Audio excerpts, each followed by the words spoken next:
जय हिंद जय भारत दोस्तों, स्वागत है आपका आपके YouTube चैनल त्रिपाठी क्लासेस में। आज हम नई क्लास लेकर आए हुए हैं जिसके अंतर्गत आज हम पढ़ने वाले हैं वायरस से होने वाले विभिन्न प्रकार की जो बीमारियां होती हैं उनके बारे में आज हम जानेंगे दोस्तों। तो आज का जो हमारा टॉपिक है वह है विषाणु के द्वारा होने वाली बीमारियां। जैसा कि आप सभी जानते होंगे कि विषाणु क्या कहलाता है। विषाणु एक सूक्ष्म जीवी है। इंग्लिश में कहें तो विषाणु एक तरीके का माइक्रो ऑर्गेनिजम्स है।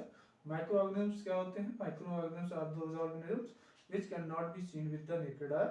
For this we have to use the microscope, है ना। तो ऐसे सूक्ष्म जीव जो कि हमारी आंखों से आसानी से दिखाई नहीं देते हैं उन्हें सूक्ष्मदर्शी कहा जाता है। और उन सूक्ष्मदर्शी में एक और प्रकार कहलाता है जिसमें कहलाता है विषाणु। और आज हम देखेंगे कि विषाणु में कौन कौन से ऐसे विषाणु हैं जिनसे हमारे जो बीमारियां होती हैं। पहली बीमारी के बारे में हम जानेंगे। जैसा पहली बीमारी यहाँ पर आपके सामने दिखा रहा है, एड्स।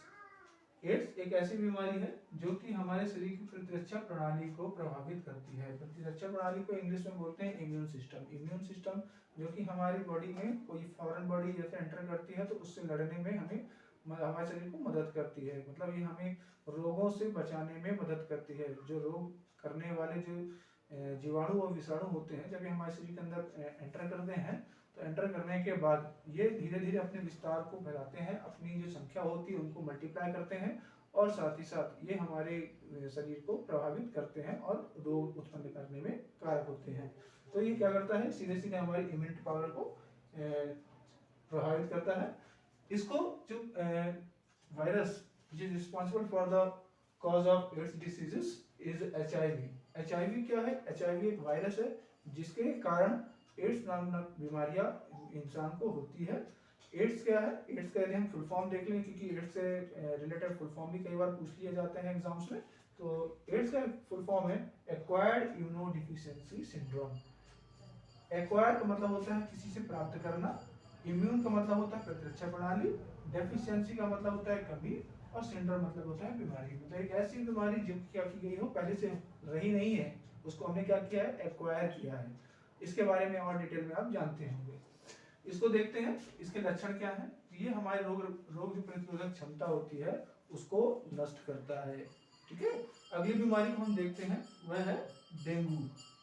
डेंगू के प्रभावित जो अंग है वह हमारे शरीर, संपूर्ण शरीर को प्रभावित करता है।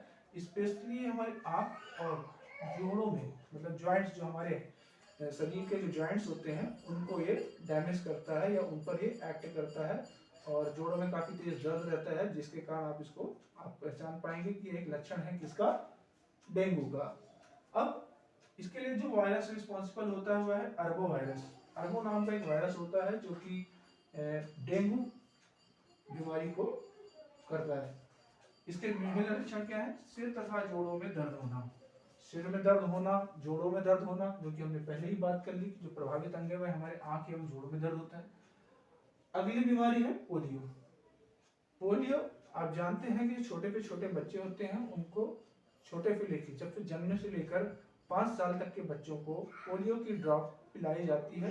पोलियो पहले भारत में नहीं होता था, लेकिन फिर प्रारंभ हुआ, यह बीमारी विदेशी आई और हमारे देश में भी एंटर कर गई। और पोलियो के लिए भारत सरकार ने अभियान चलाया जिसको पल्स पोलियो अभियान कहा जाता है।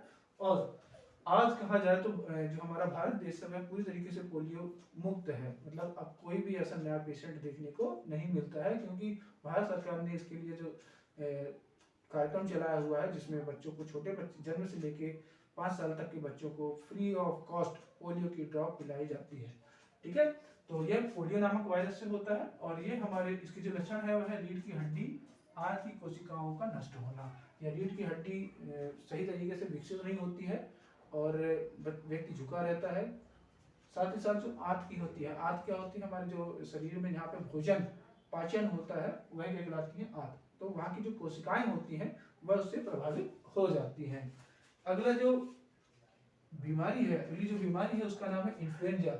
इन्फ्लुएंजा भी एक वायरस से होता है जिसका नाम है मिक्सो वायरस। मिक्सो नाम के वायरस से यह होता है और इससे जो प्रभावित अंग है वह पूरा का पूरा शरीर, संपूर्ण शरीर इससे प्रभावित होता है इन्फ्लुएंजा से।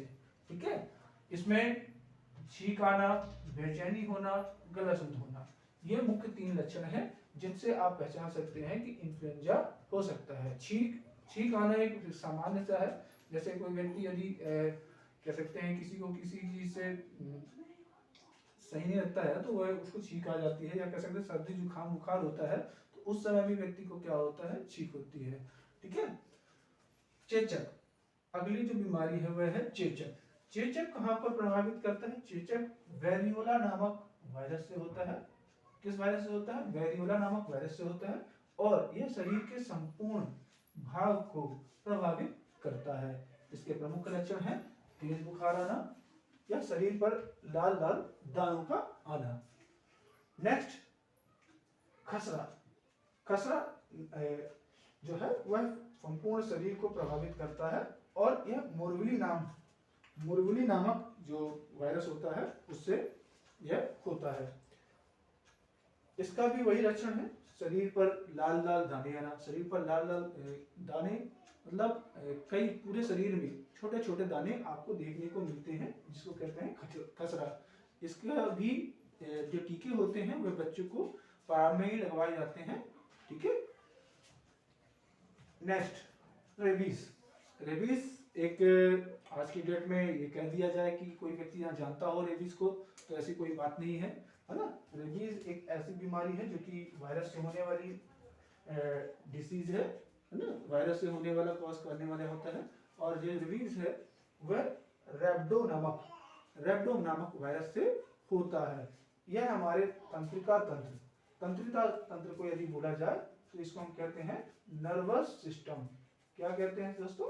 Nervous system. यह हमारा जो नर्वस सिस्टम होता है जिससे हमारे शरीर में सभी जगह पे मैसेज ट्रांसफर होते हैं, या कह सकते हैं कि हमें ठंड का एहसास होना, है ना, त्वचा के माध्यम से, और या किसी भी चीज़ के लिए हम रिस्पॉन्ड करते हैं जब हम किसी हॉट ऑब्जेक्ट को छूते हैं, जैसे कि गर्म चाय की प्याली हो और हमने उसको छुआ तो छूने पर हमें एहसास होता है कि ये गर्म है। ये जस्ट बिकॉज ऑफ, क्योंकि ये जो तंत्रिका तंत्र है हमारे शरीर में वह कार्य करता है, वो मैसेज देता है ब्रेन को, और ब्रेन उसको दोबारा रिस्पॉन्ड करता है कि आप वहां से हाथ हटा लें। ये बहुत क्विक प्रोसेस होती है। तो ये हमारे नर्वस सिस्टम को कहता है प्रभावित करता है। इसमें रोगी पागल हो जाता है। इसमें क्या होता है दोस्तों? रोगी होता है, जो व्यक्ति इससे ग्रसित होता है वह पागल हो जाता है। उसकी थिंकिंग कैपेसिटी जो होती है पूरी की पूरी डैमेज हो जाती है दोस्तों। चलिए लास्ट पढ़ते हैं, हर्पीस।